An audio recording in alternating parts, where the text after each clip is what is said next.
آدمی تھا، وہ جب بھی کسی سے ملتا نا تو اس کو بازو پکڑ کے ہلاتا اور پوچھتا عید کا دام، یعنی عید کب ہے، عید کا دام۔ لوگ کہتے ہاں ٹھیک ہے ٹھیک ہے، لوگ کہتے پاگل ہے، اس کو ایک ہی بات ہے، ہر بندے کی بازو ہلا کے پوچھتا ہے عید کا دام عید کا دام۔ کسی اللہ والے سے بزرگ سے ملا تو اس کی بازو پکڑ کے کہنے لگا عید کا دام عید کا دام۔ اس نے اس کی طرف دیکھا، اس نے کہا یار ملے جداں، عید کا دام یار ملے جداں، یعنی رب مل گیا تو عید ہو گئی۔ اب وہ فقیر جس طرح لوگ پاگل سمجھتے وہ اس طرح پاگل نہیں تھا، وہ سچ مچ کی بات پوچھنا چاہتا تھا۔ اس نے کہا عید کا دام، اس نے کہا یار ملے جداں، اس نے کہا کہ یار ملسن کا دام، یار کبھی ملے بھی ہیں؟ کیا طریقہ ہے اللہ کے ملنے کا؟ یار ملسن قدم، بزرگ کہ میں مر جاسی جداں، جب تیرے اندر سے میں نکل جائے گی نا، تکبر نکل جائے گا، میں یوں ہوں اور میں وہ ہوں اور میں فلاں، میری بات کے آگے کوئی کیوں بولے، میں ہی سب کچھ ہوں۔ اس نے کہا میں مرسی جداں، اس نے کہا میں مرسی قداں، میں مرسی قداں، اس آکے او نظر کرسی جداں۔ پتہ نہیں کہ بات سمجھ آئی ہے کہ نہیں؟ سرائکی اور پنجابی کی بات ہے، اب میں اردو میں کرتا ہوں۔ اس نے پوچھا عید کب ہوگی؟ اس نے کہا جب یار یعنی رب مل جائے گا۔ اس نے کہا رب کب ملے گا؟ اس نے کہا جب تکبر ختم ہو جائے گا۔ اس نے پوچھا تکبر کب ختم ہوگا؟ کہا جب اس کی نظر کرم ہو جائے گی تو۔ جی آج بارگاہ الہی میں اس قدر عاجز بن کر پیش ہونے کا دن ہے کہ دل سے ذرا بھر بھی تکبر نہ رہے، یہ نہ آئے کہ یا اللہ ہم نے تو بڑا کمال کیا، بادشاہ 29 روزے رکھ لیے، بادشاہ میں تو اعتکاف بیٹھا، بادشاہ میں نے تو تراویح پڑھی، میں نے تو قرآن کا درس دیا، میں نے تو یہ کیا اور میں نے وہ کیا۔ اگر یہ باتیں دماغ میں آئیں تو ابھی میں مری نہیں ہے، میں مری نہیں ہے۔ تلبیس ابلیس مشہور ایک کتاب ہے کہ ابلیس کس طرح لوگوں کو گمراہ کرتا ہے۔ اس میں مختلف باتیں ہیں نا کہ وہ ڈاکوؤں کو کیسے گمراہ کرتا ہے، چوروں کو کیسے کرتا ہے، اور فلاں کو علماء کو کیسے کرتا ہے، عوام کو کیسے کرتا ہے۔ بڑے پڑھنے والی کتاب ہے، بندے کو احساس ہوتا ہے کہ یار واقعی شیطان کا حملہ ہو رہا ہے۔ اس میں وہ لکھتے ہیں عبادت گزاروں کو، عبادت کرنے والوں کو شیطان کیسے گمراہ کرتا ہے۔ اب عبادت گزاروں کو اس طرح تو نہیں کہ نمازی آدمی کو وہ چوری پہ لے جائے، ڈاکے پہ لے جائے، اس کو پتہ ہے اس سے نہیں کرنی۔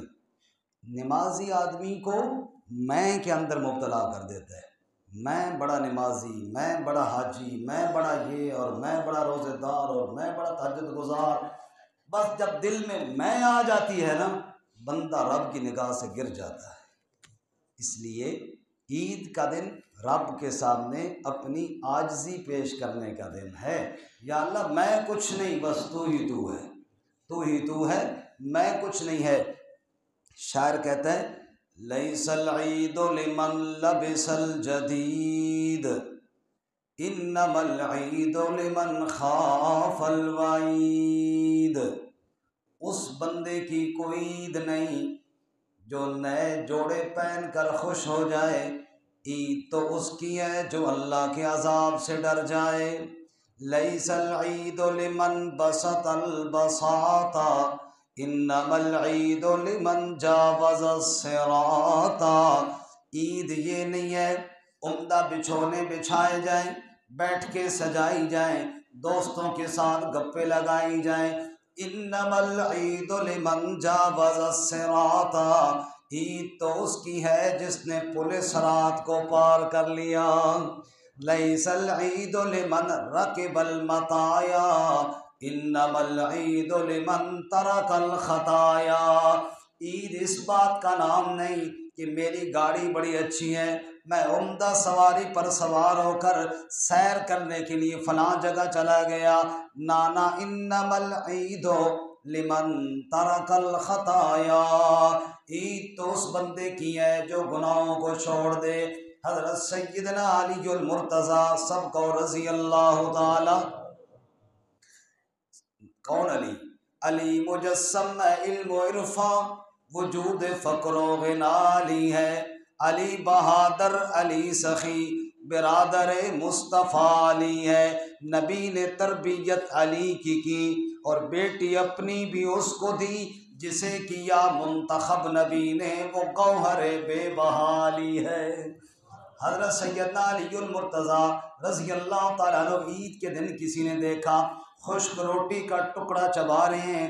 پوچھنے والے نے پوچھا علی، لوگوں نے تو طرح طرح کے کھانے بنائے ہیں اور آپ خشک روٹی کا ٹکڑا چبا رہے ہیں؟ تو حضرت سیدنا علی المرتضیٰ نے فرمایا، ارے بابا میری خوشی تو اس دن ہوگی جب رب کہے گا علی جا میں نے تجھے معاف کیا، تو جنت کا وارث ہو گیا ہے۔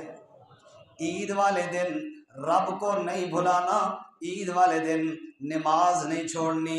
عید کی نماز پڑھنے کے بعد فرض نمازیں کئی لوگ چھوڑ دیتے ہیں، خوشی کے اندر مست ہو جاتے ہیں۔ ایسی خوشی سے اپنے آپ کو بچانا جو رب سے غافل کر دے، جو اللہ کی یاد بھلا دے۔ اللہ کریم فرماتے ہیں وَاعْبُدْ رَبَّكَ حَتَّى يَأْتِيَكَ الْيَقِينُ۔ اے بندے نماز تو نے تراویح کی بھی پڑھ لی، رمضان کے اندر تہجد بھی پڑھتا رہا، روزے بھی تو نے رکھ لیے، تلاوتیں بھی تو کرتا رہا، بڑے نیک اعمال کیے، اور جو ہی عید کا چاند نظر آیا تو بھی عید کا چاند بن کر غائب ہو گیا۔ نانا وَاعْبُدْ رَبَّكَ حَتَّى يَأْتِيَكَ الْيَقِينُ۔ رب کی عبادت جاری رکھ، اس وقت تک جاری رکھ جب تک تیرے جسم میں جان ہے، جب تک جسم میں سانس باقی ہے رب کی عبادت بھی باقی ہے۔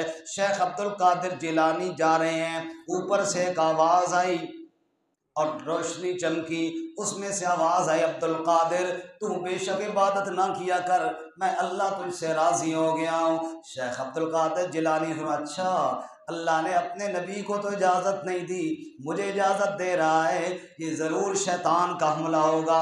رب تو عبادت کی اجازت نہیں دیتا، رب تو اپنے نبی کو عبادت چھوڑنے کی اجازت نہیں دیتا، مجھے کیسے اجازت مل گئی؟ فوراً پڑھا لا حول ولا قوت الا باللہ۔ شیطانہ مجھے گمراہ کرنا چاہتا ہے، بے ایمانہ مجھے اللہ کی عبادت سے ہٹانا چاہتا ہے۔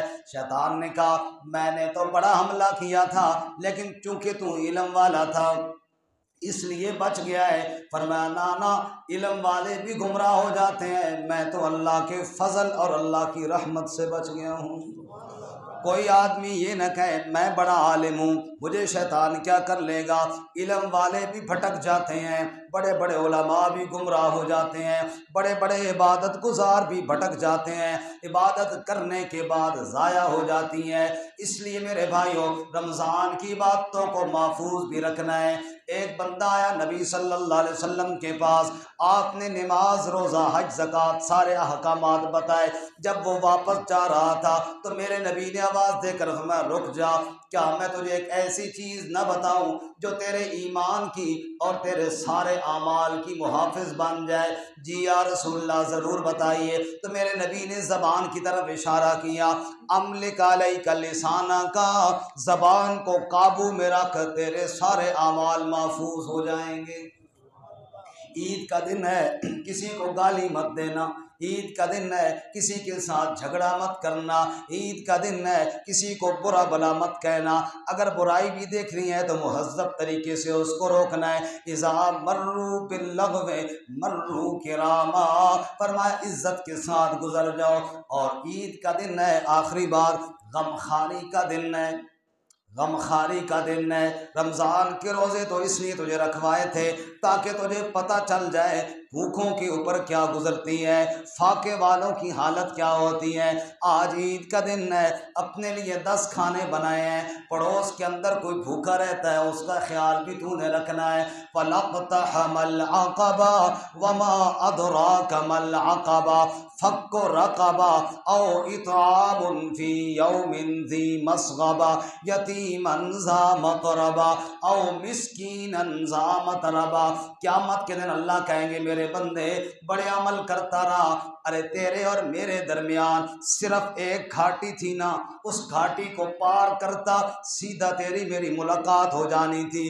یا اللہ وہ گھاٹی کون سی ہے؟ فرمایا فک و رقبہ، کسی غریب کی گردن پھنسی ہوئی ہے، قرضے کے اندر جکڑا ہوا ہے، گھر کا نظام چلائے، چولہا جلائے یا قرضہ ادا کرے، اگر تم اس کے قرضے کو ادا کر کے اس کی گردن کو چھڑا دیتا تو میری تیری فوراً ملاقات ہو جانی تھی۔ اگر کسی بھوکے کو کھانا کھلا دیتا، کسی یتیم کا خیال کر لیتا، عید والے دن اپنے بچوں کے تو چار چار جوڑے لیے، ارے ایک جوڑا کسی یتیم بچے کا بھی لے لیتا، اپنے بچوں کے لیے تو جوتے لیے ہیں، کسی یتیم بچے کے لیے بھی لے لیتا، تو اللہ کہتے تیری میری ملاقات ہو جانی تھی، جنت تیرے نام ہو جانی تھی۔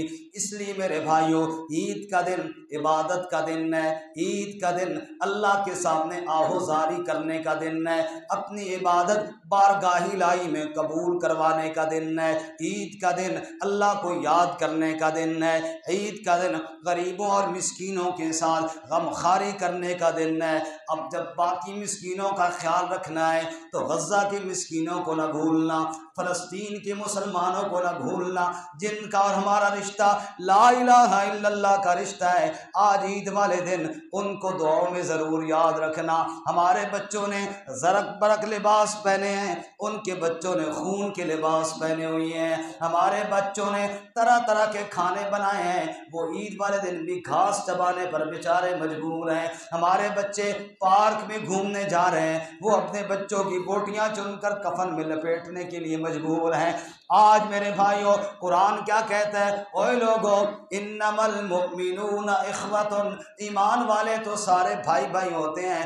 یا ایھا الناس انا خلقناکم من ذکر و انثی، ایک باپ سے پیدا کیا، ایک ماں سے پیدا کیا، وجعلناکم شعوبا وقبائل لتعارفوا، یہ کنبے قبیلے تو میں نے تعارف کے لیے بنائے ہیں، تم نے فرق ہی کر لیا، ہم یہ ہیں اور وہ ہے، ہم پاکستانی ہیں اور وہ فلسطینی ہیں۔ رب کہتا ہے نا یہ تو تعارف کے لیے تھے، یہ تو ہم نے تقسیم اس لیے بنائی تھی۔ مسلمان سارے ایک باپ سے ہیں، انسان سارے ایک باپ سے ہیں، ایک ماں سے ہیں۔ ان اکرمکم عند اللہ اتقاکم، آج خوشی مناتے ہوئے ان درد مندوں کو کبھی نہ بھولنا، اور کہہ دیجئے یا اللہ ان مجاہدین کی مدد فرما، یا اللہ ان غزہ کے بچوں کی مدد فرما، یا رب العالمین ان ظالم درندوں کو تباہ و برباد فرما، اور امت مسلمہ کو اتحاد اور اتفاق اور غیرت نصیب فرما۔ تو میرے